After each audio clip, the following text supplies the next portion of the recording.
what's the future of perioperative medicine?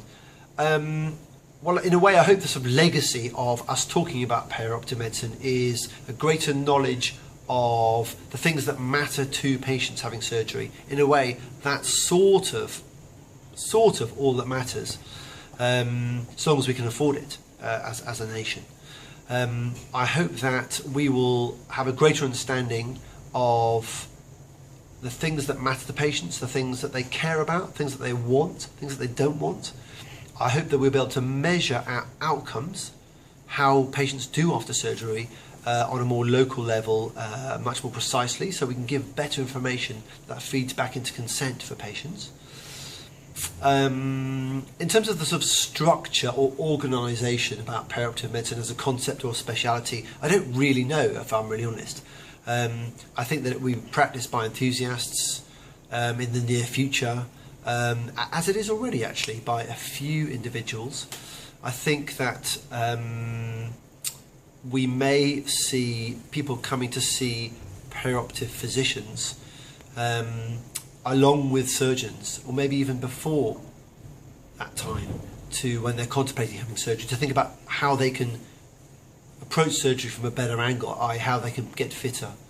And again, we already see that to some extent with some of these surgery clinics that people have, for example, knee or hip clinics, to some extent.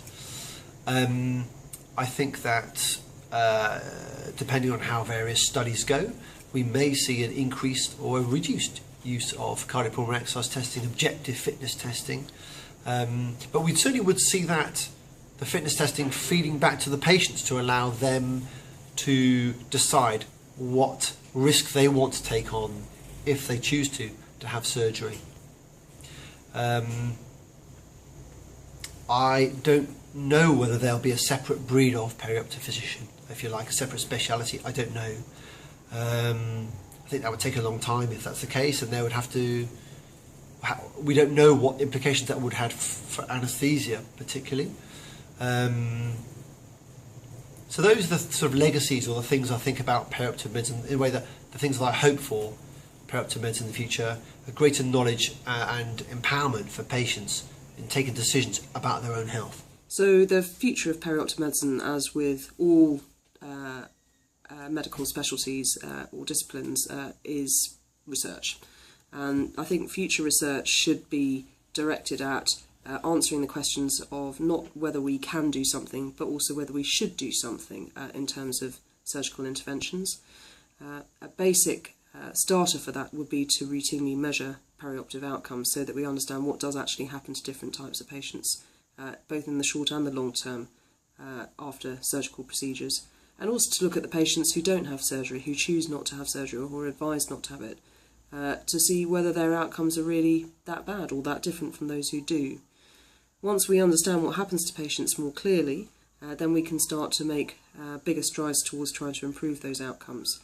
And through the entire translational pathway, from very basic science research, development of new drugs and interventions, all the way through to understanding healthcare systems and the organisations of healthcare systems to try and improve outcomes. All of these areas need to be addressed as part of the future of perioperative medicine. So I see in the future of perioperative medicine, I see it as a specialty that's primarily led by anaesthetists, but maybe physicians with an interest in perioperative patient care who'll be spending less time in the anaesthetic room and more time either on the wards, but seeing patients in and around the time of surgery. So more detailed, more thorough pre-assessment, more management, seeing the patients more regularly on the wards afterwards, maybe even seeing them in follow-up clinics and then with the anaesthetist as well, also having more sort of justification of the decisions they make intraoperatively in the perioperative period. Well, the future, it's all well and good saying we must get out there and save lives, but we must be mindful of the fact that we have to demonstrate change and improvement.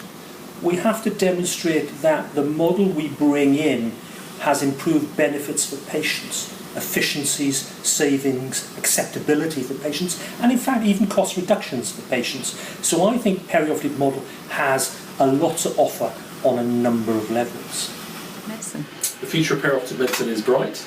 the College of Anaesthetists have decided it's their number one priority. What do we mean by that? Is that they have pulled together a so-called task and finish group that I chair. That's divided into 3 sections. One of them is looking at the training and education, so making sure that curriculum allows appropriate training for everybody, leading up to the award of their FRCA. There won't be new distinct exams or new qualifications. It'll be part of the FRCA. Then there's the service and standards component of it, making sure that we're clear about what the roles and responsibilities are of an anaesthetic department. That includes perioperative medicine. And then there's the leadership team, which is going out there to talk to all the other interested parties, the other colleges, College of Physicians, Surgeons, the public, government, etc., etc.